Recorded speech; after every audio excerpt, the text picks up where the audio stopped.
20वां अध्याय। ब्रह्मा जी की रची हुई अनेक प्रकार की सृष्टि का वर्णन।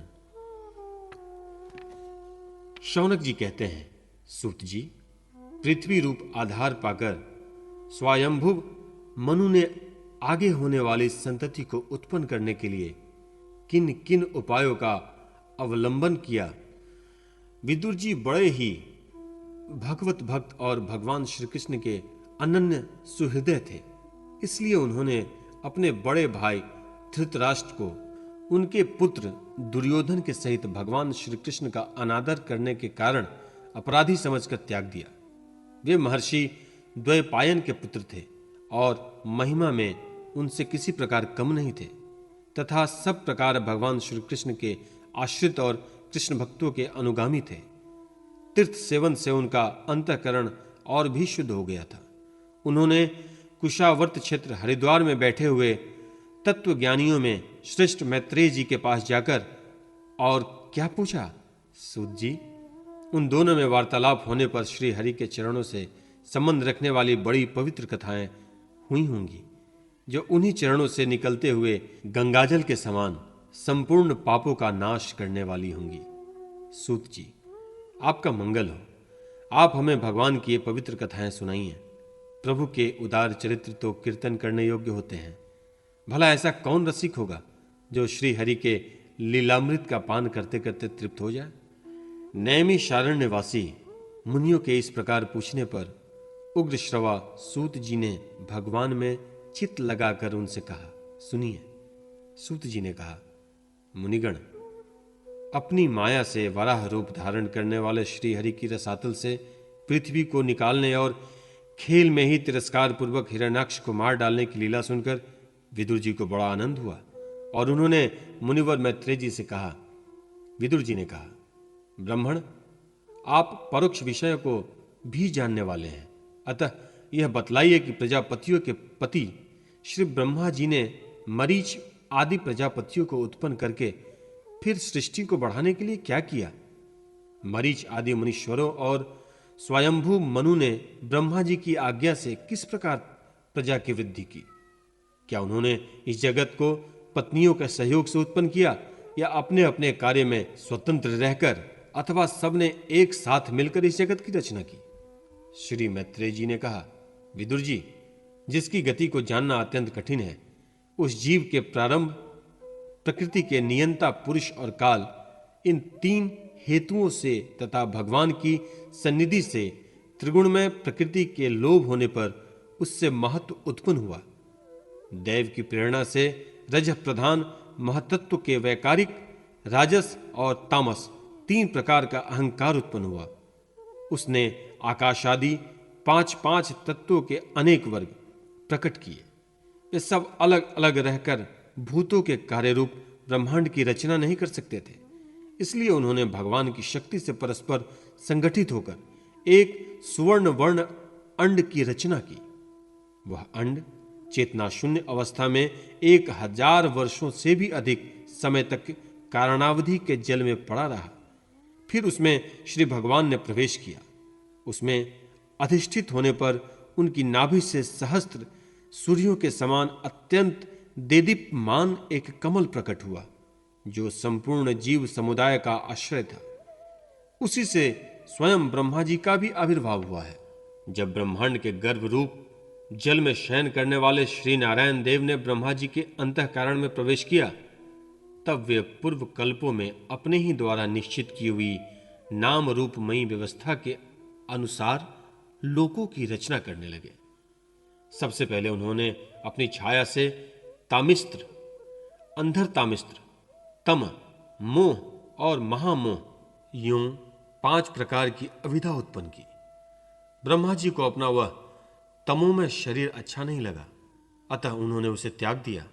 तब जिससे भूख प्यास की उत्पत्ति होती है, ऐसे रात्रि रूप उस शरीर को उसी से उत्पन्न हुए यक्ष और राक्षसों ने ग्रहण कर लिया। उस समय भूख प्यास से अभिभूत होकर वे ब्रह्मा जी को खाने को दौड़ पड़े और कहने लगे, इसे खा जाओ, इसकी रक्षा मत करो, क्योंकि वे भूख प्यास से व्याकुल हो रहे थे। ब्रह्मा जी ने घबरा कर उनसे कहा, अरे यक्ष राक्षसों, तू मेरी संतान हो, इसलिए मुझे भक्षण मत करो, मेरी रक्षा करो। उनमें से जिन्होंने कहा खा जाओ वे यक्ष हुए, और जिन्होंने कहा रक्षा मत करो वे राक्षस कहलाए। फिर ब्रह्मा जी ने सात्विकी प्रभा से देदीप्यमान होकर मुख्य मुख्य देवताओं की रचना की। उन्होंने क्रीड़ा करते हुए ब्रह्मा जी के त्यागने पर उनका वह दिन रूप प्रकाश में शरीर ग्रहण किया। उसके पश्चात ब्रह्मा जी ने अपने जधन्य देश से कामासक्त असुरों को उत्पन्न किया। वे अत्यंत कामलोलुप होने के कारण उत्पन्न होते ही मैथुन के लिए ब्रह्मा जी की ओर चले। यह देखकर पहले तो वे हंसे, किंतु फिर उस निर्लज असुरों को अपने पीछे लगा देख भयभीत और क्रोधित होकर बड़े जोर से भागे। तब उन्होंने भक्तों पर कृपा करने के लिए उनकी भावना के अनुसार दर्शन देने वाले शरणागत वत्सल वरदायक श्री हरि के पास जाकर कहा, परमात्मन मेरी रक्षा कीजिए। मैंने तो आपकी ही आज्ञा से प्रजा उत्पन्न की थी, किंतु यह तो पाप में प्रवृत्त होकर मुझको ही तंग करने चली हैं। नाथ, एकमात्र आप ही दुखी जीवों का दुख दूर करने वाले हैं, और जो आपकी चरण शरण में नहीं आते उन्हें दुख देने वाले भी एकमात्र आप ही हैं। प्रभु तो प्रत्यक्षवत सबके हृदय को जानने वाले हैं। उन्होंने ब्रह्मा जी की आतुरता देखकर कहा, तुम अपने इस कामक लूषित शरीर को त्याग दो। भगवान के यूं कहते ही उन्होंने वह शरीर छोड़ दिया। ब्रह्मा जी का छोड़ा हुआ वह शरीर एक सुंदरी स्त्री संध्या देवी के रूप में परिणत हो गया। उसके चरण कमलों के पायजेब झंकृत हो रहे थे, उसकी आंखें मतवाली हो रही थी और कमर करधनी की लड़ों से सुशोभित सजीली साड़ी से ढकी हुई थी। उसके उभरे हुए स्तन इस प्रकार एक दूसरे से सटे हुए थे कि उसके बीच में कोई अंतर ही नहीं रह गया था। उसकी नासिका और दंतावली बड़ी ही सुदृढ़ थी तथा वह मधुर मधुर मुस्कुराती हुई असुरों की ओर हाव भावपूर्ण दृष्टि से देख रही थी। वह नीली नीली अलकावली से सुशोभित सुकुमारी मानो लज्जा के मारे अपने अच्चल में ही सिमटी जाती थी। विदुर जी, उस सुंदरी को देखकर सब के सब असुर मोहित हो गए। अहो, इसका कैसा विचित्र रूप, कैसा अलौकिक धैर्य और कैसी नई अवस्था है। देखो, हम काम पीड़ितों के बीच में यह कैसी बेपरवाह सी विचर रही है। इस प्रकार उस कुबुद्धि दैत्यों ने स्त्री रूपिणी संध्या के विषय में तरह तरह के तर्क वितर्क करके फिर उसका बहुत आदर करते हुए प्रेम पूर्वक पूछा, सुंदरी, तुम कौन हो और किसकी पुत्री हो? भामिनी, यहां तुम्हारे आने का क्या प्रयोजन है? तुम अपने अनूप रूप का यह बेमोल सौदा दिखाकर हम अभागों को क्यों तरसा रही हो? अबले, तुम कोई भी क्यों न हो, हमें तुम्हारा दर्शन हुआ, यह बड़े सौभाग्य की बात है। तुम अपनी गेंद उछाल उछाल कर तो हम दर्शकों के मन को मथे डालती हो। सुंदरी, जब तुम उछलती हुई गेंद पर अपनी हथेलियों की थपकी मारती हो, तब तुम्हारा चरण कमल एक जगह नहीं ठहरता। तुम्हारा कटि प्रदेश स्थूल स्तनों के भार से थक सा जाता है और तुम्हारी निर्मल दृष्टि से भी थकावट झलकने लगती है। अहो, तुम्हारा केशपास कैसा सुंदर है। इस प्रकार स्त्री रूप से प्रकट हुई उस सायकालीन संध्या ने उन्हें अत्यंत कामासक्त कर दिया और उन मूढ़ों ने उन्हें कोई रमणी रत्न समझकर ग्रहण कर लिया। तदंतर ब्रह्मा जी ने गंभीर भाव से हंसकर अपनी कांतिमयी मूर्ति से, जो अपने सौंदर्य का मानो आप ही आस्वादन करती थी, गंधर्व और अप्सराओं को उत्पन्न किया। उन्होंने ज्योत्सना चंद्रिका रूप अपने उस कांति में प्रिय शरीर को त्याग दिया। उसी को विश्वास वसु आदि गंधर्वों ने प्रसन्नतापूर्वक ग्रहण किया। इसके पश्चात भगवान ब्रह्म ने अपनी तंद्रा से भूत पिशाच उत्पन्न किए। उन्हें दिगंबर वस्त्रहीन और बाल बिखेरे देख उन्होंने आंखें मूंद ली। ब्रह्मा जी के त्यागे हुए इस जभाई रूप शरीर को भूत पिशाचों ने ग्रहण किया। उसी को निद्रा भी कहते हैं, जिससे जीव की इंद्रियों में शिथिलता आती देखी जाती है। यदि कोई मनुष्य जूठे मुंह सो जाता है तो उस पर भूत पिशाच आदि आक्रमण करते हैं। उसी को उन्माद कहते हैं। फिर भगवान ब्रह्मा ने भावना की कि मैं तेजोमय हूं और अपने अदृश्य रूप से साध्य गण और पितृगण को उत्पन्न किया। पितरों ने अपनी उत्पत्ति के स्थान उस अदृश्य शरीर को ग्रहण कर लिया है। इसी को लक्ष्य में रखकर पंडित जन श्राद्धादि के द्वारा पितर और साध्य गणों को क्रमशः कव्य, पिंड और हव्य अर्पण करते हैं। अपनी तिरोधान शक्ति से ब्रह्मा जी ने सिद्ध और विद्याधरों की सृष्टि की और उन्हें अपना वह अंतर्धान नामक अद्भुत शक्ति दिया। एक बार ब्रह्मा जी ने अपना प्रतिबिंब देखा, तब अपने को बहुत सुंदर मानकर उस प्रतिबिंब से किन्नर और किम पुरुष उत्पन्न किए। उन्होंने ब्रह्मा जी के त्याग देने पर उसका वह प्रतिबिंब शरीर ग्रहण किया। इसलिए वे सब उषः काल के अपने पत्नियों के साथ मिलकर ब्रह्मा जी के गुण कार्मादि का गान किया करते हैं। एक बार ब्रह्मा जी सृष्टि की विधि न होने के कारण बहुत चिंतित होकर हाथ पैर आदि अवयवों को फैलाकर लेट गए और फिर क्रोधवश उस भोगमय शरीर को त्याग दिया। उससे जो बाल झड़कर गिरे वे अहि हुए तथा उसके हाथ पैर सिकोड़ कर चलने से क्रूर स्वभाव सर्प और नाग हुए, जिनका शरीर फण रूप से कंधे के पास बहुत फैला होता है। एक बार ब्रह्मा जी ने अपने को कृतकृत्य सा अनुभव किया। उस समय अंत में उन्होंने अपने मन से मनुओं की सृष्टि की। ये सब प्रजा की वृद्धि करने वाले हैं। मनस्वी ब्रह्मा जी ने उनके लिए अपना पुरुषाकार शरीर त्याग दिया। मनुओं को देखकर उनसे पहले उत्पन्न हुए देवता गंधर्वादी ब्रह्मा जी की स्तुति करने लगे। वे बोले, विश्वकर्ता ब्रह्मा जी, आपकी यह मनुओं की सृष्टि बड़ी ही सुंदर है। इसमें अग्निहोत्र आदि सभी कर्म प्रतिष्ठित हैं। इसकी सहायता से हम भी अपना अन्न हविर्भाग ग्रहण कर सकेंगे। फिर आदि ऋषि ब्रह्मा जी ने इंद्रिय संयम पूर्वक तप, विद्या, योग और समाधि से संपन्न हो अपनी प्रिय संतान ऋषिगण की रचना की और उनमें से प्रत्येक को अपने समाधि योग, ऐश्वर्य, तप, विद्या और वैराग्य में शरीर का अंश दिया। 21वां अध्याय। कर्दमजी की तपस्या और भगवान का वरदान। विदुर जी ने पूछा, भगवान, स्वयंभू मनु का वंश बड़ा आदरणीय माना गया है। उनमें मैथुन्य धर्म द्वारा प्रजा की वृद्धि हुई है। अब आप मुझे उसी की कथा सुनाइए। ब्राह्मण, आपने कहा कि स्वयंभुव मनु के पुत्र प्रियव्रत और उत्तानपाद ने 7 द्वीपें वाली पृथ्वी का धर्म पूर्वक पालन किया था तथा उनकी पुत्री जो देवहूति नाम से विख्यात थी, कर्दम प्रजापति को ब्याही गई थी। देवहूति योग के लक्षण यमादि से संपन्न थी। उससे महायोगी कर्दम जी ने कितनी संतानें उत्पन्न की, वह सब प्रसंग आप मुझे सुनाइए। मुझे उसको सुनने की बड़ी इच्छा है। इसी प्रकार भगवान रुचि और ब्रह्मा जी के पुत्र दक्ष प्रजापति ने भी मुनि जी की कन्याओं का परिग्रहण करके उनसे किस प्रकार क्या क्या संतान उत्पन्न की, यह सब चरित्र भी मुझे सुनाइए। मैत्रेय जी ने कहा, विदुर जी, जब ब्रह्मा जी ने भगवान कर्दम को आज्ञा दी कि तुम संतान की उत्पत्ति करो, तो उन्होंने 10,000 वर्षों तक सरस्वती नदी के तीर पर तपस्या की। वे एकाग्रचित्त से प्रेम पूर्वक पूजनोपचार द्वारा शरणागत वरदायक श्री हरि की आराधना करने लगे। तब सत्य युग के आरंभ में कमल नयन भगवान श्री हरि ने उनकी तपस्या से प्रसन्न होकर उन्हें अपने शब्द ब्रह्म स्वरूप से मूर्तिमान होकर दर्शन दिए। भगवान की वह भव्य मूर्ति सूर्य के समान तेजोमयी थी। वे गले में श्वेत कमल और कुमुद के फूलों की माला धारण किए हुए थे।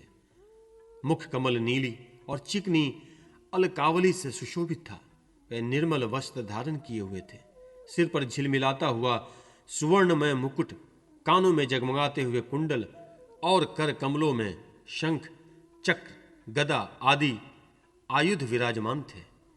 उनके एक हाथ में क्रीड़ा के लिए श्वेत कमल सुशोभित था। प्रभु की मधुर मुस्कान भरी चितवन चित्त को चुराए लेती थी। उनके चरण कमल गरुड़ जी के कंधों पर विराजमान थे तथा वक्ष स्थल में श्री लक्ष्मी जी और कंठ में कौस्तुभ मणि सुशोभित थी। प्रभु की इस आकाश स्थित मनोहर मूर्ति का दर्शन करके करमत जी को बड़ा हर्ष हुआ, मानो उनकी सभी कामनाएं पूर्ण हो गईं। उन्होंने सानंद हृदय से पृथ्वी पर सिर टेक कर भगवान को साष्टांग प्रणाम किया और फिर प्रेम प्रवण चित्त से हाथ जोड़कर सुमधुर वाणी से वे उनकी स्तुति करने लगे। करमत जी ने कहा, स्तुति करने योग्य परमेश्वर, आप संपूर्ण सत्व गुण के आधार हैं। योगी जन उत्तरोत्तर शुभ योनियों में जन्म लेकर अंत में योगस्थ होने पर आपके दर्शनों की इच्छा करते हैं। आज आपका वही दर्शन पाकर हमें नेत्रों का फल मिल गया। आपके चरण कमल भवसागर से पार जाने के लिए जहाज है। जिनकी बुद्धि आपकी माया से मारी गई है, वे ही उन तुच्छ क्षणिक विषय सुखों के लिए जो नरक में भी मिल सकते हैं, उन चरणों का आश्रय लेते हैं। किंतु स्वामिन, आप तो उन्हें वे विषय भोग भी देते रहते हैं। प्रभु, आप कल्प वृक्ष हैं। आपके चरण समस्त मनोरथों को पूर्ण करने वाले हैं। मेरा हृदय काम कलुषित है। मैं भी अपने अनुरूप स्वभाव वाली और गृहस्थ धर्म के पालक में सहायक शीलवती कन्या से विवाह करने के लिए आपके चरण कमलों की शरण में आया हूं। सर्वेश्वर, आप संपूर्ण लोकों के अधिपति हैं। नाना प्रकार की कामनाओं में फंसा हुआ यह लोक आपकी वेदवाणी रूप डोरी में बंधा है। धर्म मूर्ते, उसी का अनुगमन करता हुआ मैं भी काल रूप आपको आज्ञा पालन रूप पूजोपहारादि समर्पित करता हूं। प्रभु, आपके भक्त विषयाक्त लोगों और उन्हीं के मार्ग का अनुसरण करने वाले मुझ जैसे कर्मजड पशुओं का कुछ भी न गिनकर आपके चरणों की छत्र छाया का ही आश्रय लेते हैं तथा परस्पर आपके गुणगान रूप मादक सुधा का ही पान करके अपने क्षुधा पिपिसादी देह धर्म को शांत करते रहते हैं। प्रभु, यह काल चक्र बड़ा प्रबल है। साक्षात ब्रह्म ही इसके घूमने की धुरी है। अधिक मास सहित 13 महीने अरे हैं, 360 दिन जोड़ हैं, 6 ऋतुएं नेमी हाल हैं, अनंत क्षण पल आदि इसमें पत्राकार धाराएं हैं तथा 3 चातुर्माय इसके आधारभूत नाभि हैं। यह अत्यंत वेगवान संवत स्वरूप कालचक्र चराचर जगत की आयु का छेदन करता हुआ घूमता रहता है, किंतु आपके भक्तों की आयु का ह्रास नहीं कर सकता। भगवान, जिस प्रकार मकड़ी स्वयं ही जाले को फैलाती हैं, उसकी रक्षा करती हैं और अंत में उसे निगल जाती हैं, उसी प्रकार आप अकेले ही जगत की रचना करने के लिए अपने से अभिन्न अपनी योग माया को स्वीकार कर उससे अभिव्यक्त हुई अपनी सत्वादि शक्तियों द्वारा स्वयं ही इस जगत की रचना, पालन और संहार करते हैं। प्रभु, इस समय आपने हमें अपनी तुलसी माला मंडित माया से परिच्छिन्न सी दिखाई देने वाली सुगुण मूर्ति के दर्शन दिए हैं। आप हम भक्तों को जो शब्दादि विषय सुख प्रदान करते हैं, वे माइक होने के कारण यद्यपि आपको पसंद नहीं है, तथापि परिणाम में हमारा शुभ करने के लिए वे हमें प्राप्त हों। नाथ, आप स्वरूप से निष्क्रिय होने पर भी माया के द्वारा सारे संसार का व्यवहार चलाने वाले हैं तथा थोड़ी सी उपासना करने वाले पर भी समस्त अभिलषित वस्तुओं की वर्षा करते रहते हैं। आपके चरण कमल वंदनीय हैं। मैं आपको बार बार नमस्कार करता हूं। मैत्रेय जी कहते हैं, भगवान की भौवें प्रणय मुस्कान भरी चितवन से चंचल हो रही थी। वे गरुड़ जी के कंधे पर विराजमान थे। जब करदम जी ने इस प्रकार निष्कपट भाव से उनकी स्तुति की, तब वे उनसे अमृतमयी वाणी में कहने लगे। श्री भगवान ने कहा, जिसके लिए तुमने आत्म संयम आदि के द्वारा मेरी आराधना की है, तुम्हारे हृदय के उस भाव को जानकर मैं पहले से ही उसकी व्यवस्था कर दी है। प्रजापते, मेरी आराधना तो कभी भी निष्फल नहीं होती। फिर जिसका चित्त निरंतर एकांत रूप में मुझसे ही लगा रहता है, उन तुम जैसे महात्माओं के द्वारा की हुई उपासना का तो और भी अधिक फल होता है। प्रसिद्ध यशस्वी सम्राट स्वयंभुव मनु ब्रह्मावर्त में रहकर 7 समुद्र वाली सारी पृथ्वी का शासन करते हैं। विप्रवर, वे परम धर्मज्ञ महाराज महारानी शतरूपा के साथ तुमसे मिलने के लिए परसों यहां आएंगे। उनकी एक रूप यौवनशील और गुणों से संपन्न श्याम लोचना कन्या इस समय विवाह के योग्य है। प्रजापते, तुम सर्वथा उनके योग्य हो, इसलिए वे तुम्ही को वह कन्या अर्पण करेंगे। ब्राह्मण, गत अनेक वर्षों से तुम्हारा चित्त जैसे मारिया के लिए समाहित रहा है, अब शीघ्र ही वह राजकन्या तुम्हारी वैसी ही पत्नी होकर यथेष्ट सेवा करेंगी। वह तुम्हारा वीर्य अपने गर्भ में धारण कर उससे 9 कन्याएं उत्पन्न करेंगी और फिर तुम्हारी उन कन्याओं से लोक रीति के अनुसार मरीच आदि ऋषिगण पुत्र उत्पन्न करेंगे।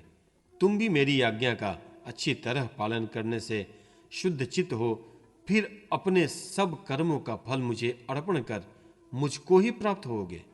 जीवों पर दया करते हुए तुम आत्मज्ञान प्राप्त करोगे और फिर सबको अभय दान दे अपने सहित संपूर्ण जगत को मुझ में और मुझको अपने में स्थित देखोगे। महामुने, मैं भी अपने अंश कला रूप से तुम्हारे वीर्य द्वारा तुम्हारी पत्नी देवहूति के गर्भ में अवतीर्ण होकर सांख्य शास्त्र की रचना करूंगा। मैत्रेय जी कहते हैं, विदुर जी, कर्दम ऋषि से इस प्रकार संभाभाषण करके इंद्रियों के अंतर्मुख होने पर प्रकट होने वाले श्री हरि सरस्वती नदी से घिरे हुए बिंदुसर तीर्थ से, जहां कर्मद ऋषि तप कर रहे थे, अपने लोक को चले गए। भगवान के सिद्ध मार्ग वैकुंठ धाम की सभी सिद्धेश्वर प्रशंसा करते हैं। वे कर्दम जी के देखते देखते अपने लोक को सिधार गए। उस समय गरुड़ जी के पक्षों से जो शाम की आधारभूता ऋचाएं निकल रही थी, उन्हें वे सुनते जाते थे। विदुर जी, श्री हरि के चले जाने पर भगवान कर्दम उनके बताए हुए समय की प्रतीक्षा करते हुए बिंदु सरोवर पर ही ठहरे रहे। वीरवर, इधर मुनि जी भी महारानी शतरूपा के साथ स्वर्ण जटित रथ पर सवार होकर तथा उस पर अपनी कन्या को बिठाकर पृथ्वी पर विराजते हुए जो दिन भगवान ने बताया था, उसी दिन शांतिपरायण महर्षि कर्मद के उस आश्रम पर पहुंचे। सरस्वती के जल से भरा हुआ यह बिंदु सरोवर वह स्थान है जहां अपने शरणागत भक्त कर्दम के प्रति उत्पन्न हुए अत्यंत करुणा के वशीभूत हुए भगवान के नेत्रों से आंसुओं की बूंदें गिरने लगी। यह तीर्थ बड़ा पवित्र है, इसका जल कल्याणमय है और अमृत के समान मधुर है तथा महर्षिगण सदा इसका सेवन करते हैं।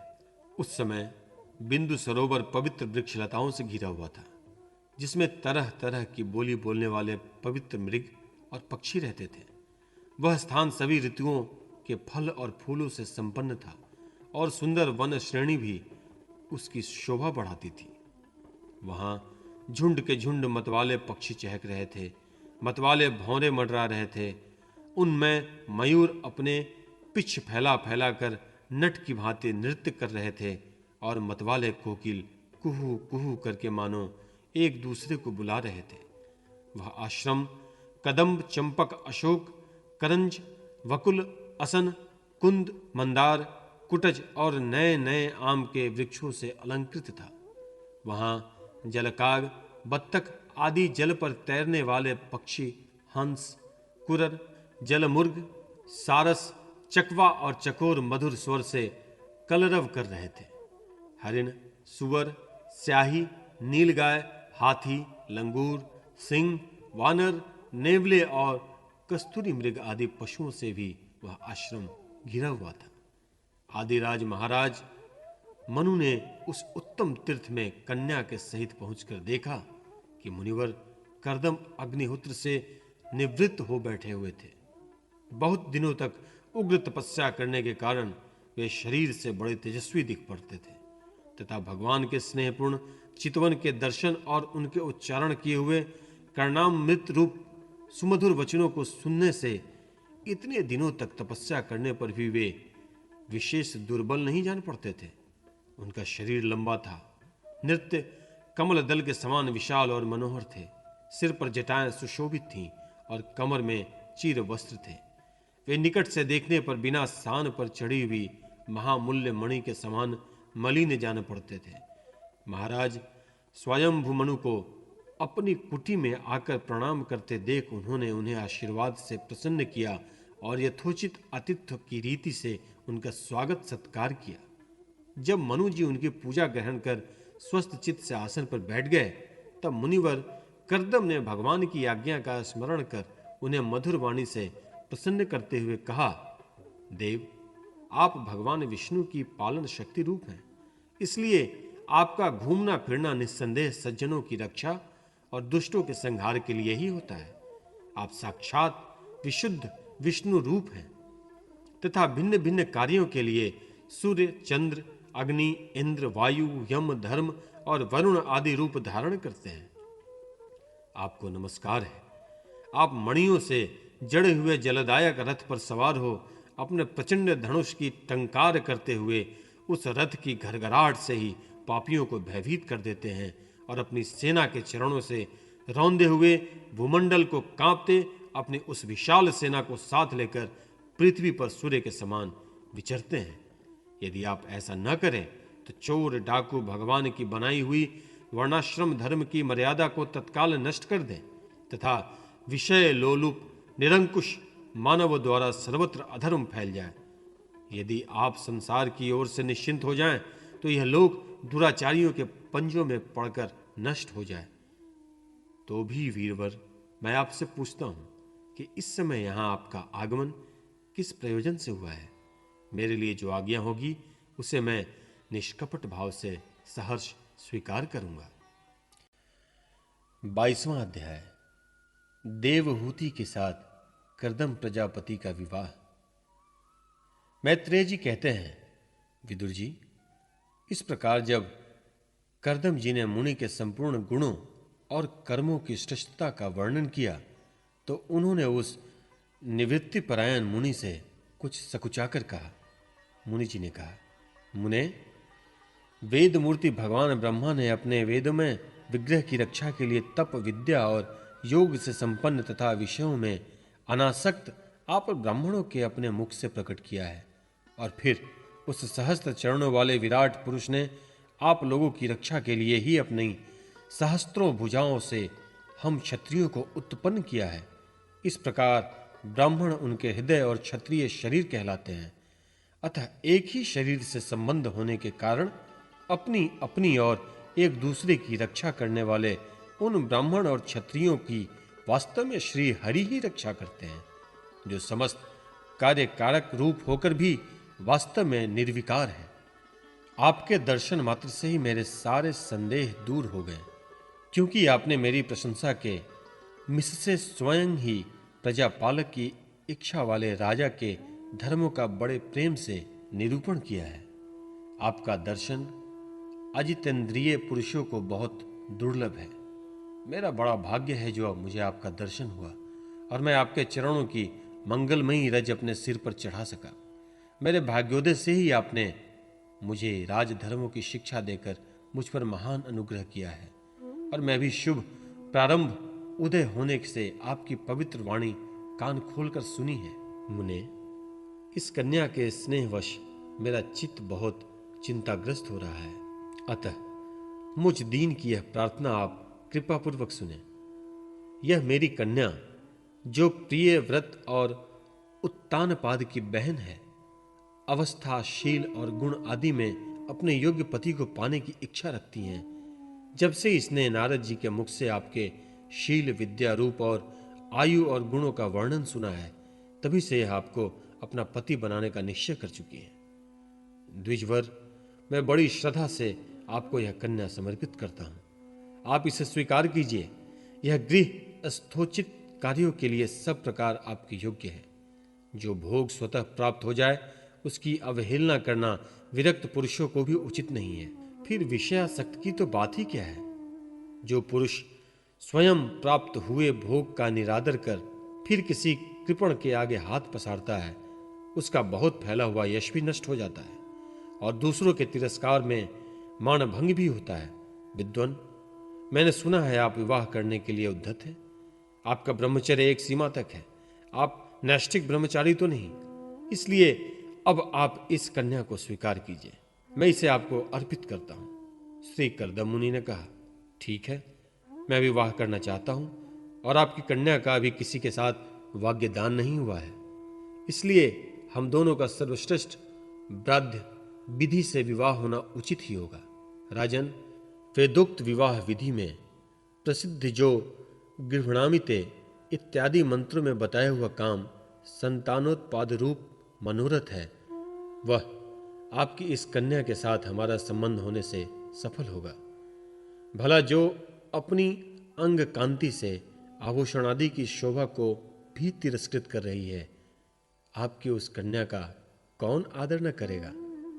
एक बार यह अपने महल की छत पर गेंद खेल रही थी। गेंद के पीछे इधर उधर दौड़ने के कारण इसके नेत्र चंचल हो रहे थे तथा पैरों के पैजेब मधुर झंकार करते जा रहे थे। उस समय इसे देखकर विश्वावसु गंधर्व मोहवश अचेत होकर अपने विमान से गिर पड़ा था। वही उस समय यहां स्वयं आकर प्रार्थना कर रही हैं। ऐसी अवस्था में कौन समझदार पुरुष इसे स्वीकार न करेगा। यह तो साक्षात आप महाराज स्वयंभुव मनु की दुलारी कन्या और उत्तानपाद की प्यारी बहन है तथा यह रमणियों में रत्न के समान है। जिन लोगों ने कभी श्री लक्ष्मी जी के चरणों की उपासना नहीं की है, उन्हें तो इसका दर्शन भी नहीं हो सकता। अतः मैं आपकी इस साध्वी कन्या को अवश्य स्वीकार करूंगा, किंतु एक शर्त के साथ। जब तक इसके संतान न हो जाएंगी, तब तक मैं गृहस्थ धर्मानुसार इसके साथ रहूंगा। उसके बाद भगवान के बताए हुए संन्यास प्रधान हिंसा रहित शम दमादि धर्मों को ही अधिक महत्व दूंगा, जिनमें इस विचित्र जगत की उत्पत्ति हुई है, जिनमें यह लीन हो जाता है और जिसके आश्रय से यह स्थित है। मुझे तो वे प्रजापतियों के भी पति भगवान श्री अनंत ही सबसे अधिक मान्य है।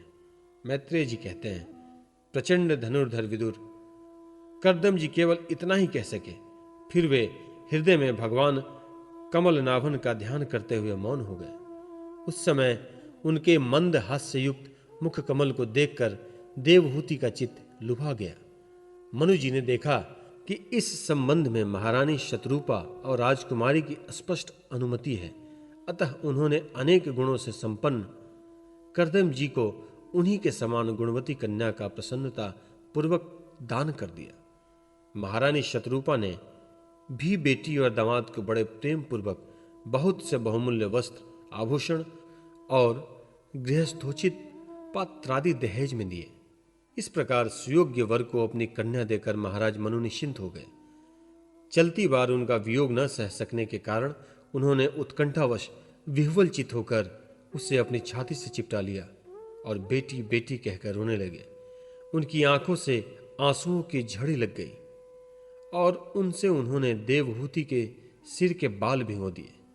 फिर वे मुनिवर कर्दम से पूछकर उनकी आज्ञा ले रानी के सहित रथ पर सवार हुए और अपने सेवकों सहित ऋषिकुल सेवित सरस्वती नदी के तीनों तीरों पर मुनियों के आश्रमों को शोभा देखते हुए अपनी राजधानी में चले गए।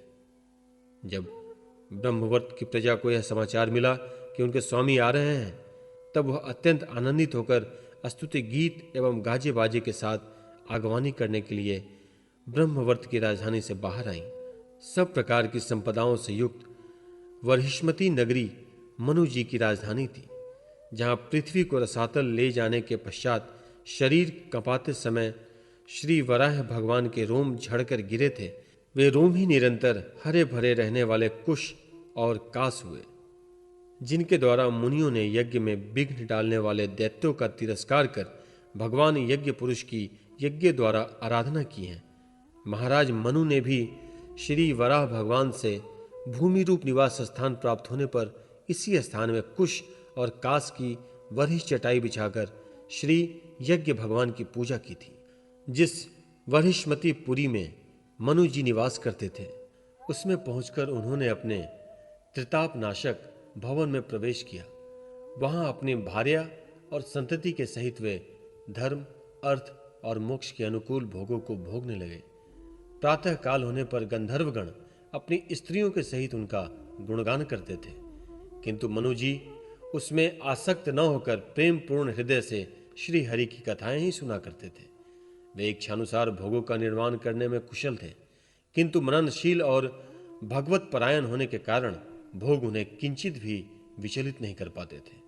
भगवान विष्णु की कथाओं का श्रवण, ध्यान, रचना और निरूपण करते रहने के कारण उनके मनवंतर को व्यतीत करने वाले क्षण कभी व्यर्थ नहीं जाते थे। इस प्रकार अपनी जागृत आदि 3 अवस्थाओं अथवा तीनों गुणों को अभिभूत करके उन्होंने भगवान वासुदेव के कथा प्रसंग में उन्होंने मनवंतर के 71 चतुर्योग पूरे कर दिए। व्यास नंदन विदुर जी, जो पुरुष श्री हरि के आश्रित रहता है उसे शारीरिक, मानसिक, दैविक, मानुषिक अथवा भौतिक दुख किस प्रकार कष्ट पहुंचा सकते हैं? मनु जी निरंतर समस्त प्राणियों के हितों में लगे रहते थे। मुनियों के पूछने पर उन्होंने मनुष्य के तथा समस्त वर्ण और आश्रमों के अनेक प्रकार के मंगलमय धर्मों का भी वर्णन किया है, जो मनु संहिता के रूप में अब भी उपलब्ध है। जगत के सर्वप्रथम सम्राट महाराज मनु वास्तव में कीर्तन के योग्य थे। यह मैंने उनके अद्भुत चरित्र का वर्णन किया है। अब उनकी कन्या देवहूति का प्रभाव सुनो। 23वां अध्याय, कर्दम और देवहूति का विहार। श्री मैत्रेय जी ने कहा, विदुर जी, माता पिता के चले जाने पर पति के अभिप्राय को समझ लेने में कुशल साध्वी देवहूति कर्दम जी की प्रतिदिन प्रेम पूर्वक सेवा करने ठीक उसी तरह जैसे श्री पार्वती जी भगवान शंकर की सेवा करती हैं। उसने काम, वासना, दंभ, द्वेष, लोभ, पाप और मद का त्याग कर बड़ी सावधानी और लगन के साथ सेवा में तत्पर रहकर विश्वास, पवित्रता, गौरव, संयम, शुश्रूषा, प्रेम और मधुर भाषणी गुणों से अपने परम तेजस्वी पतिदेव को संतुष्ट कर दिया। देवहूति समझती थी कि मेरे पतिदेव दैव्य से भी बढ़कर हैं, इसलिए वह उनमें बड़ी बड़ी आशाएं रखकर उनकी सेवा में लगी रहती थी। इस प्रकार बहुत दिनों तक अपना अनुवर्तन करने वाली उस मनुपुत्री को व्रतादि का पालन करने से दुर्बल हुई देख देवर्षि श्रेष्ठ कर्दम को दयावश कुछ खेद हुआ और उन्होंने उससे प्रेम गदगद वाणी में कहा। कर्मठ जी बोले, मनुनंदिनी, तुमने मेरा बड़ा आदर किया है। मैं तुम्हारी उत्तम सेवा और परम भक्ति से बहुत संतुष्ट हूं। सभी देहधारियों को अपना शरीर बहुत प्रिय एवं आदर की वस्तु होता है, किंतु तुमने मेरी सेवा के आगे उसके क्षीण होने की भी कोई परवाह नहीं की। अतः अपने धर्म का पालन करते रहने से मुझे तप, समाधि, उपासना और योग के द्वारा जो भय और शोक से रहित भगवत प्रसाद स्वरूप विभूतियां प्राप्त हुई हैं, उन पर मेरी सेवा के प्रभाव से अब तुम्हारा भी अधिकार हो गया है। मैं तुम्हें दिव्य दृष्टि प्रदान करता हूं, उसके द्वारा तुम उन्हें देखो। अन्य जितने भी भोग हैं वे तो भगवान श्री हरि के भिकुटी विलास मात्र से नष्ट हो जाते हैं, अतः वे इसके आगे कुछ भी नहीं है। तुम मेरी सेवा से भी कृतार्थ हो गई हो। अपने पतिव्रत धर्म का पालन करने से तुम्हें ये दिव्य भोग प्राप्त हो गए हैं। तुम इसे भोग सकती हो। हम राजा हैं, हमें सब कुछ सुलभ है। इस प्रकार जो अभिमान आदि विकार है, उनके रहते हुए मनुष्यों को इस दिव्य भोगों की प्राप्ति होनी कठिन है।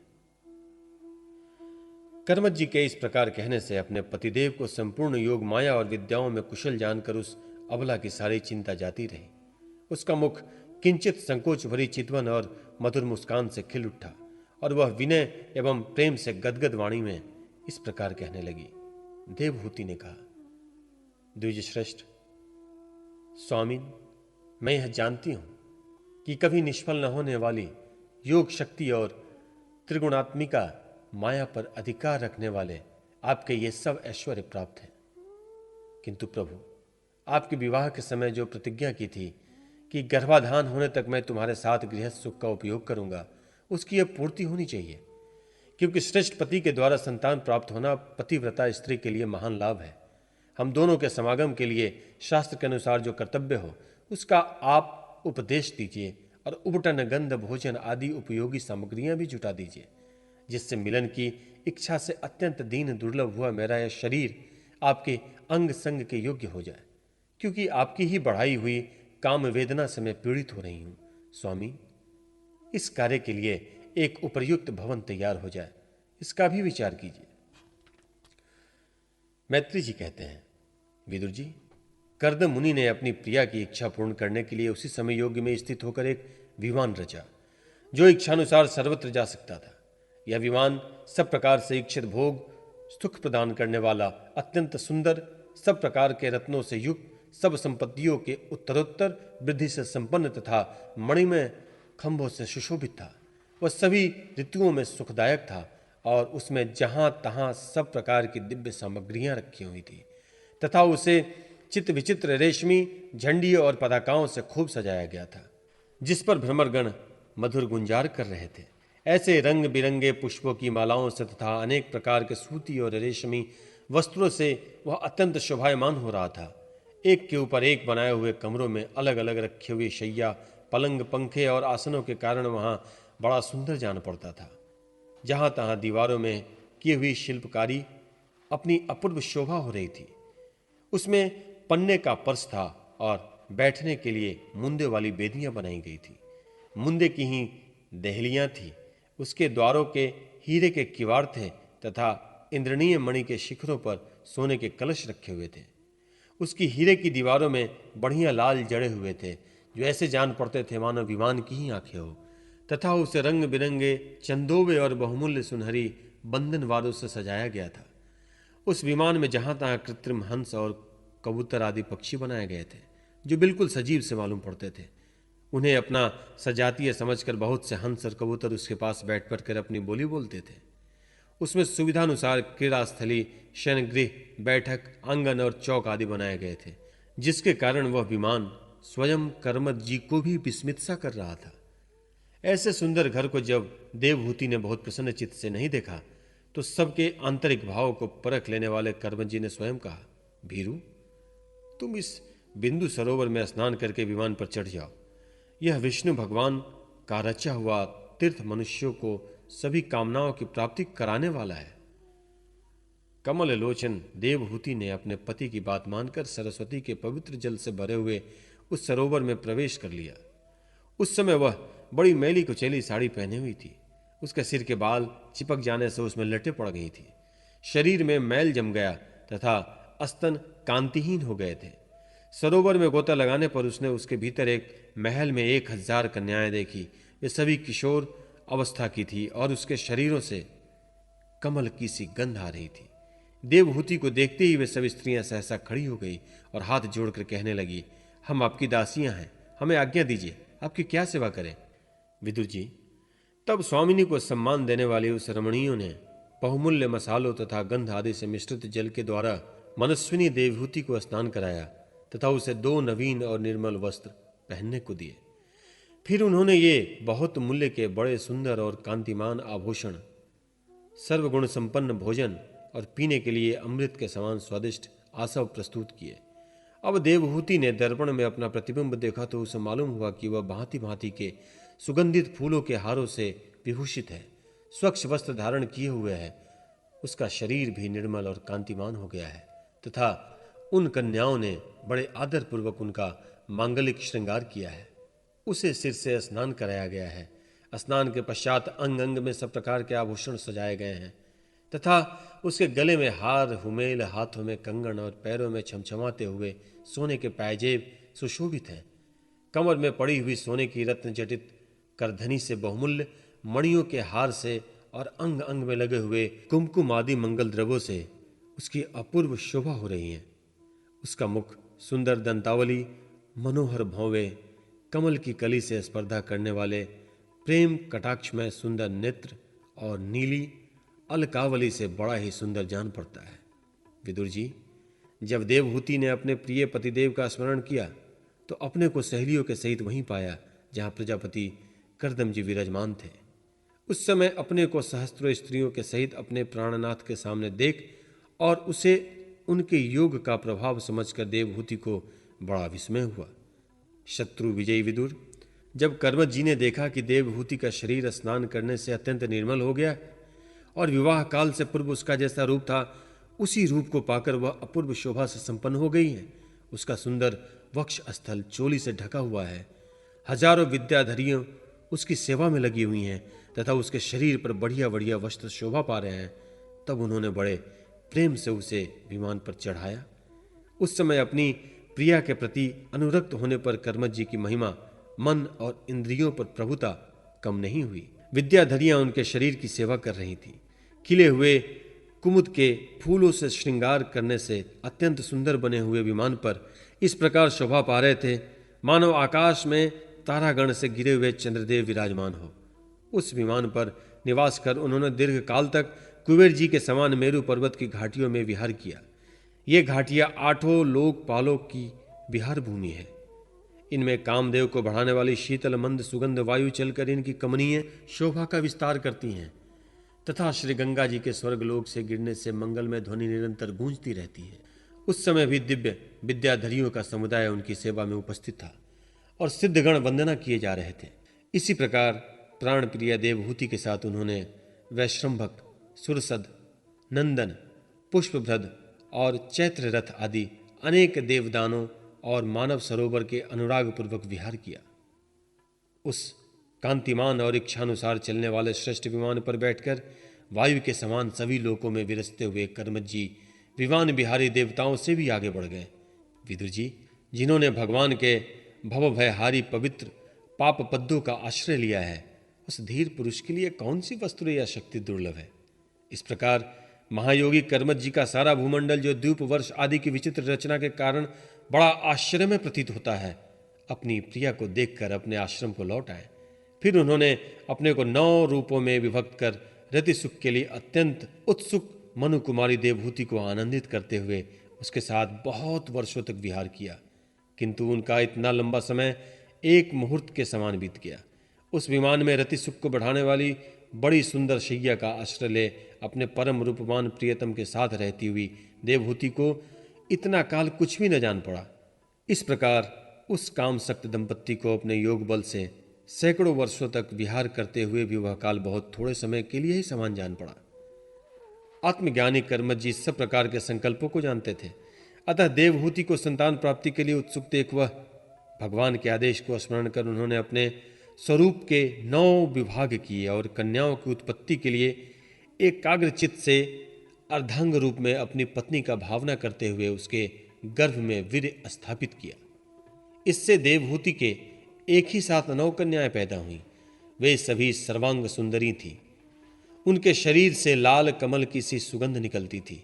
इसी समय शुद्ध स्वभाव वाली सती देवहूति ने देखा कि पूर्व प्रतिज्ञा के अनुसार उसके पति संन्यासाश्रम ग्रहण करके वन को जाना चाहते हैं, तो उसने अपने आंसुओं को रोककर ऊपर से मुस्कुराते हुए व्याकुल एवं संतप्त हृदय से धीरे धीरे अति मधुर वाणी में कहा। उस समय वह सिर नीचा किए हुए अपने नख मणिमंडित चरण कमल से पृथ्वी को कुरेदती रही। देवहूति ने कहा, भगवान, आपने जो कुछ प्रतिज्ञा की थी वह सब तो पूर्णतः निभा दी, तो भी मैं आपकी शरणागत हूं, अतः आप मुझे अभयदान और दीजिए। ब्राह्मण, इन कन्याओं के लिए योग्य वर खोजने पड़ेंगे और आपके वन को चले जाने के बाद मेरे जन्म मरण रूप शोक को दूर करने के लिए भी कोई होना चाहिए। प्रभु, अब तक परमात्मा से विमुख रहकर मेरा जो समय इंद्रिय सुख भोगने में बीता है वह तो निरर्थक ही गया। आपके परम प्रभाव को न जानने के कारण ही मैं इंद्रियों के विषयों में आसक्त रहकर आपसे अनुराग किया। तथापि यह भी मेरे संसार भय को दूर करने वाला ही होना चाहिए। अज्ञानवश अस्त पुरुषों के साथ किया हुआ जो संग संसार बंधन का कारण होता है, वह सप्त पुरुषों के साथ किए जाने पर असघनता प्रदान करता है। संसार में जिस पुरुष के कर्मों से न तो धर्म का संपादन होता है, न वैराग्य उत्पन्न होता है और न भगवान की सेवा ही संपन्न होती हैं, वह पुरुष जीते जी मुर्दे के समान है। अवश्य ही मैं भगवान की माया से बहुत ठगी गई, जो आप जैसे मुक्तिदाता पतिदेव को पाकर भी मैंने संसार बंधन से छूटने की इच्छा नहीं की। 24वां अध्याय। श्री कपिल देव जी का जन्म। श्री मैत्रेय जी कहते हैं, उत्तम गुणों से सुशोभित मनु कुमारी देवहूति ने जब ऐसी वैराग्य युक्त बातें कहीं, तब कृपालु कर्दम मुनि को भगवान विष्णु के कथन का स्मरण हो आया और उन्होंने उससे कहा। कर्दम जी बोले, दोष रहित राजकुमारी, तुम अपने विषय में इस प्रकार खेद ना करो। तुम्हारे गर्भ में अविनाशी भगवान विष्णु शीघ्र ही पधारेंगे। प्रिय, तुमने अनेक प्रकार के व्रतों का पालन किया है, अतः तुम्हारा कल्याण हो। अब तुम संयम, नियम, तप और दानादि करते हुए श्रद्धापूर्वक भगवान का भजन करो। इस प्रकार आराधना करने पर श्री हरि तुम्हारे गर्भ से अवतीर्ण होकर मेरा यश बढ़ावेंगे और ब्रह्म ज्ञान का उपदेश करके तुम्हारे हृदय की अहंकारमयी ग्रंथि का छेदन करेंगे। श्री मैत्रेय जी कहते हैं, विदुर जी, प्रजापति कर्दम के आदेश में गौरव बुद्धि होने से देवहूति ने उन पर पूर्ण विश्वास किया और वह निर्विकार जगत गुरु भगवान श्री पुरुषोत्तम की आराधना करने लगी।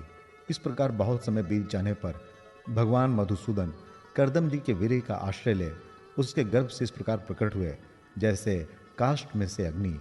उस समय आकाश में मेघ जल बरसाते हुए गरज गरज बाजे बजाने लगे, गंधर्वगण गान करने लगे और अप्सराएं आनंदित होकर नाचने लगी। आकाश से देवताओं के बरसाए हुए दिव्य पुष्पों की वर्षा होने लगी। सब दिशाओं में आनंद छा गया, जलाशयों का जल निर्मल हो गया और सभी जीवों के मन प्रसन्न हो गए। इसी समय सरस्वती नदी से घिरे हुए कर्दम जी के उस आश्रम में मरीचि आदि मुनियों के सहित श्री ब्रह्मा जी आए। शत्रुदमन विदुर जी स्वतः सिद्ध ज्ञान से संपन्न अजन्मा ब्रह्मा जी को यह मालूम हो गया था कि साक्षात पर ब्रह्मा भगवान विष्णु सांख्य शास्त्र का उपदेश करने के लिए अपने विशुद्ध सत्वमय अंश से अवतीर्ण हुए हैं। अतः भगवान जिस कार्य को करना चाहते थे उसका उन्होंने विशुद्ध चित्त से अनुमोदन एवं आदर किया और अपनी संपूर्ण इंद्रियों से प्रसन्नता प्रकट करते हुए कर्दम जी से इस प्रकार कहा। श्री ब्रह्मा जी ने कहा, प्रिय कर्दम, तुम दूसरों को मान देने वाले हो। तुमने मेरा सम्मान करते हुए जो मेरी आज्ञा का पालन किया है, इससे तुम्हारे द्वारा निष्कपट भाव से मेरी पूजा संपन्न हुई है। पुत्रों को अपने पिता की सबसे बड़ी सेवा यही करनी चाहिए कि जो आज्ञा ऐसा कहकर आदरपूर्वक उनके आदेश को स्वीकार करे। बेटा, तुम सभ्य हो, तुम्हारी ये सुंदरी कन्याएं अपने वंशों द्वारा इस सृष्टि को अनेक प्रकार से बढ़ावेंगी। अब तुम इन मरीचि आदि मुनिवरों को इनके स्वभाव और रुचि के अनुसार अपनी कन्याएं समर्पित करो और संसार में अपना सुयश फैलाओ। मुने, मैं जानता हूँ जो संपूर्ण प्राणियों की निधि है, उनके अभीष्ट मनोरथ पूर्ण करने वाले हैं, वे आदि पुरुष श्री नारायण ही अपने योग माया से कपिल के रूप में अवतीर्ण हुए हैं। फिर देवहूति से बोले, राजकुमारी, सुनहरे बाल, कमल जैसे विशाल नेत्र और कमलांकित चरण कमलों वाले शिशु के रूप में कैटभासुर को मारने वाले साक्षात हरि ने ज्ञान विज्ञान द्वारा कर्मों की वासनाओं का मूलोच्छेदन करने के लिए तेरे गर्भ में प्रवेश किया है। ये अविद्या जनित मोह की ग्रंथियों को काटकर पृथ्वी में स्वच्छंद विचारेंगे। ये सिद्ध गणों के स्वामी और सांख्याचार्यों के माननीय होंगे। लोक में तेरी कीर्ति का विस्तार करेंगे और कपिल नाम से विख्यात होंगे। श्री मैत्रेय जी कहते हैं, विदुर जी, जगत की सृष्टि करने वाले ब्रह्मा जी उन दोनों को इस प्रकार आश्वासन देकर नारद और सनकादिक के साथ ले हंस पर चढ़कर ब्रह्मलोक को चले गए। ब्रह्मा जी के चले जाने पर कर्दम जी ने उनके आज्ञा अनुसार मरीचि आदि प्रजापतियों के साथ अपनी कन्याओं का विधि पूर्वक विवाह कर दिया। उन्होंने अपनी कला नाम की कन्या मरीचि को, अनसुया अत्रि को, श्रद्धा अंगिरा को एवं हाविर्वी पुलसत्य को समर्पित की। तुलह को उनके अनुरूप गति नामक कन्या दी। क्रतु के साथ परम साध्वी क्रिया का विवाह किया। भृगु जी के ख्याति और वशिष्ठ जी को अरुंधुति समर्पित की। अथर्वा ऋषि को शांति नाम की कन्या दी, जिससे यज्ञ कर्म का विस्तार किया जाता है। कर्दम जी ने उन विवाहित ऋषियों का उनकी पत्नियों के सहित खूब सत्कार किया। विदुर जी, इस प्रकार विवाह हो जाने पर वे सब ऋषि कर्दम जी की आज्ञा ले अति आनंद पूर्वक अपने अपने आश्रमों को चले गए। कर्दम जी ने देखा कि उनके यहाँ साक्षात देवादि देव श्री हरि ने ही अवतार लिया है, तो वे एकांत में उनके पास गए और उन्हें प्रणाम करके इस प्रकार कहने लगे, अहो, अपने पाप कर्मों के कारण इस दुखमय संसार में नाना प्रकार से पीड़ित होते हुए पुरुषों पर देवगण तो बहुत काल बीतने पर प्रसन्न होते हैं, किंतु जिनके स्वरूप को योगी जन अनेकों जन्मों के साधन से सिद्ध हुई सुदृढ़ समाधि के द्वारा एकांत में देखने का प्रयत्न करते हैं, अपने भक्तों की रक्षा करने वाले वे श्री हरि हम विषय लोलुपों के द्वारा होने वाली अपनी अवज्ञा का कुछ भी विचार न कर आज हमारे घर अवतीर्ण हुए हैं। आप वास्तव में अपने भक्तों का मान बढ़ाने वाले हैं। आपने अपने वचनों को सत्य करने और सांख्या योग का उपदेश करने के लिए मेरे यहाँ अवतार लिया है। भगवान, आप प्राकृत रूप से रहित हैं। आपके जो चतुर्भुज आदि अलौकिक रूप हैं वही आपके योग्य हैं, तथा जो मनुष्य सदृढ़ रूप से आपके भक्तों को प्रिय लगते हैं वे भी आपको रुचिकर प्रतीत होते हैं। आपका पाद पीठ तत्व ज्ञान की इच्छा से विद्वानों द्वारा सर्वदा वंदनीय है। आप ऐश्वर्य, वैराग्य, यश, ज्ञान, वीर्य और श्री, इन छहों ऐश्वर्यों से पूर्ण है। मैं आपकी शरण में हूं। भगवान, आप पर ब्रह्म हैं। सारी शक्तियां आपके अधीन हैं। प्रकृति, पुरुष, महतत्व, काल, त्रिविधि, अहंकार, समस्त लोक एवं लोकपालों के रूप में आप ही प्रकट हैं तथा आप सर्वज्ञ परमात्मा ही इस सारे प्रपंच को चेतन शक्ति के द्वारा अपने में लीन कर लेते हैं। अतः इस सबसे परे भी आप ही हैं। मैं आप भगवान कपिल की शरण लेता हूं। प्रभु, आपकी कृपा से मैं तीनों ऋणों से मुक्त हो गया हूं और मेरे सभी मनोरथ पूर्ण हो चुके हैं। अब मैं संन्यास मार्ग को ग्रहण कर आपका चिंतन करते हुए शोक रहित होकर विचरूंगा।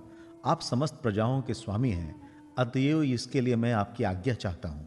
श्री भगवान ने कहा, मुने, वैदिक और लौकिक सभी कर्मों में संसार के लिए मेरा कथन ही प्रमाण है। इसलिए मैंने जो तुमसे कहा था कि मैं तुम्हारे यहाँ जन्म लूंगा, उसे सत्य करने के लिए ही मैंने यह अवतार लिया है।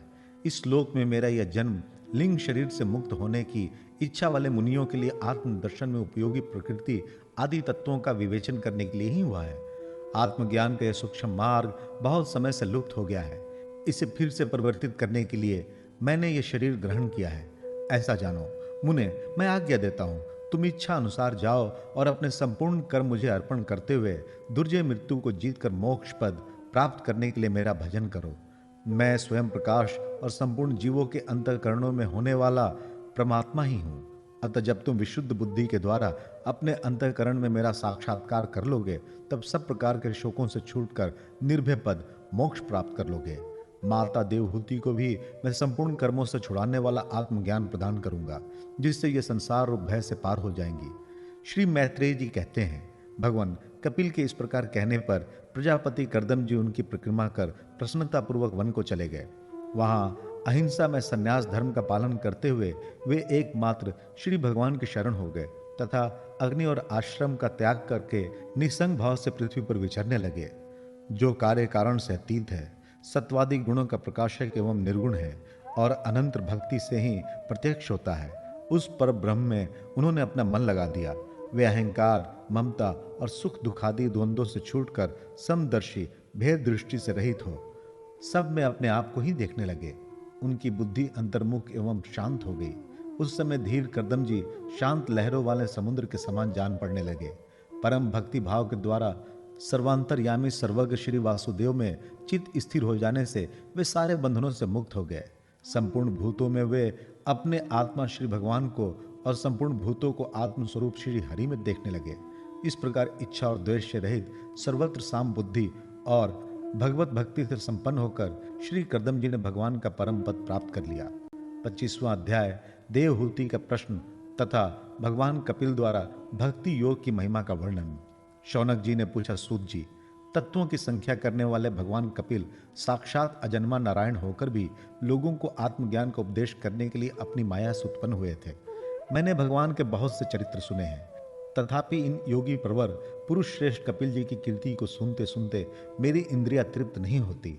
सर्वथा स्वतंत्र श्रीहरि अपनी योग माया द्वारा भक्तों की इच्छा अनुसार शरीर धारण करके जो जो लीलाएं करते हैं वे सभी कीर्तन करने योग है। अतः आप मुझे वे सभी सुनाइए, मुझे उन्हें सुनने में बड़ी श्रद्धा है। सूत जी कहते हैं, मुने, आपकी ही भांति जब विदुर जी ने भी आत्मज्ञान विषय प्रश्न किया तो श्री व्यास जी के सखा भगवान मैत्रेय जी प्रसन्न होकर इस प्रकार कहने लगे। श्री मैत्रेय जी ने कहा, विदुर जी, पिता के वन में चले जाने पर भगवान कपिल जी माता का प्रिय करने की इच्छा से उस बिंदुसर तीर्थ में रहने लगे। एक दिन तत्व समूह के पारदर्शी भगवान कपिल कर्म कलाप से विरत हो आसन पर विराजमान थे। उस समय ब्रह्मा जी के वचनों का स्मरण करके देवहूति ने उनसे कहा। देवहूति बोली, भूमन प्रभो, इन दुष्ट इंद्रियों के विषय लालसा से मैं बहुत उब गई हूँ और इनकी इच्छा पूरी करते रहने से ही घोर अज्ञान अंधकार में पड़ी हुई हूँ। अब आपकी कृपा से मेरी जन्म परंपरा समाप्त हो चुकी है। इसी से इस दुस्तर अज्ञान अंधकार से पार लगाने के लिए सुंदर नेत्र रूप आप प्राप्त हुए हैं। आप संपूर्ण जीवों के स्वामी भगवान आदि पुरुष हैं तथा अज्ञान अंधकार से अंधे पुरुषों के लिए नेत्र स्वरूप सूर्य के भांति उदित हुए हैं। देव, इन देह गे आदि में जो मेरेपन का दुराग्रह होता है वह भी आपका ही कराया हुआ है। अतः अब आप मेरे इस महामोह को दूर कीजिए। आप अपने भक्तों के संसार और वृक्ष के लिए कुठार के समान हैं। मैं प्रकृति और पुरुष का ज्ञान प्राप्त करने की इच्छा से आप शरणागत वत्सल के शरण में आई हूँ। आप भागवत धर्म जानने वालों में सबसे श्रेष्ठ हैं। मैं आपको प्रणाम करती हूँ। श्री मैत्रेय जी कहते हैं, इस प्रकार माता देवहूति ने अपनी जो अभिलाषा प्रकट की वह परम पवित्र और लोगों का मोक्ष मार्ग में अनुराग उत्पन्न करने वाली थी। उसे सुनकर आत्मज्ञ सत्पुरुषों की कथि श्री कपिल जी उसकी मन ही मन प्रशंसा करने लगे और फिर मृद मुस्कान से सुशोभित मुखारविंद से इस प्रकार कहने लगे। भगवान कपिल ने कहा, माता, यह मेरा निश्चय है कि अध्यात्म योग ही मनुष्यों के आत्यंतिक कल्याण का मुख्य साधन है, जहाँ दुख और सुख की सर्वथा निवृत्ति होती है। साध्वी, सब अंगों से संपन्न उस योग का मैंने पहले नारदादि ऋषियों के सामने उनकी सुनने की इच्छा होने पर वर्णन किया था, वही अब मैं आपको सुनाता हूँ। इस जीव के बंधन और मोक्ष के कारण मन ही माना गया है।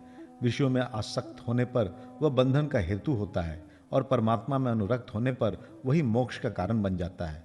जिस समय ये मन मैं और मेरेपन के कारण होने वाले काम, लोभ आदि विकारों से मुक्त एवं शुद्ध हो जाता है, उस समय वह सुख दुख से छुटकर सम अवस्था में आ जाता है। तब जीव अपने ज्ञान, वैराग्य और भक्ति से युक्त हृदय से आत्मा को प्रकृति से परे एकमात्र अद्वितीय भेद रहित स्वयं प्रकाश सूक्ष्म, अखंड और उदासीन सुख दुख शून्य देखता है तथा प्रकृति को शक्तिहीन अनुभव करता है। योगियों के लिए भगवत प्राप्ति के निमित्त सर्वात्मा श्री हरि की प्राप्ति की हुई भक्ति के समान और कोई मंगलमय मार्ग नहीं है। विवेकी जन संग या आसक्ति को ही आत्मा का छेद बंधन मानते हैं, किंतु वही संग या आसक्ति जब संतों महापुरुषों के प्रति हो जाती है तो मोक्ष का खुला द्वार बन जाती है। जो लोग सहनशील, दयालु, समस्त देहधारियों के कारण हेतु किसी के प्रति भी शत्रु भाव न रखने वाले, शांत, सरल स्वभाव और सत्पुरुषों का सम्मान करने वाले होते हैं, जो मुझसे अनन्य भाव से सदृढ़ प्रेम करते हैं, मेरे लिए संपूर्ण कर्म तथा अपने सगे संबंधियों को भी त्याग देते हैं और मेरे परायण रहकर मेरी पवित्र कथाओं का श्रवण कीर्तन करते हैं तथा मुझ में ही चित्त लगाए रहते हैं, उन भक्तों को संसार के तरह तरह के ताप का कोई कष्ट नहीं पहुंचाते। साध्वी, ऐसे ऐसे सर्व संग परित्यागी महापुरुष ही साधु होते हैं। तुम्हें उन्हीं के संग की इच्छा करनी चाहिए, क्योंकि वो आसक्ति से उत्पन्न सभी दोषों को हर लेने वाले हैं। सत्पुरुषों के समागम से मेरे पराक्रमों का यथार्थ ज्ञान कराने वाली तथा हृदय और कानों को प्रिय लगने वाली कथाएं होती है। उनका सेवन करने से ही शीघ्र ही मोक्ष मार्ग में श्रद्धा, प्रेम और भक्ति का क्रमशः विकास होगा। फिर मेरी सृष्टि आदि लीलाओं का चिंतन करने से प्राप्त हुई भक्ति के द्वारा लौकिक एवं परलौकिक सुखों में वैराग्य हो जाने पर मनुष्य सावधानता पूर्वक योग के भक्ति प्रधान सरल उपायों से समाहित होकर मनोनिग्रह के लिए यत्न करेगा। इस प्रकार प्रकृति के गुणों से उत्पन्न हुए शब्दादि विषयों का त्याग करने से, वैराग्य युक्त ज्ञान से, योग से और मेरे प्रति की हुई सुदृढ़ भक्ति से मनुष्य मुझ अपने अंतरात्मा को इस देह में ही प्राप्त कर लेता है।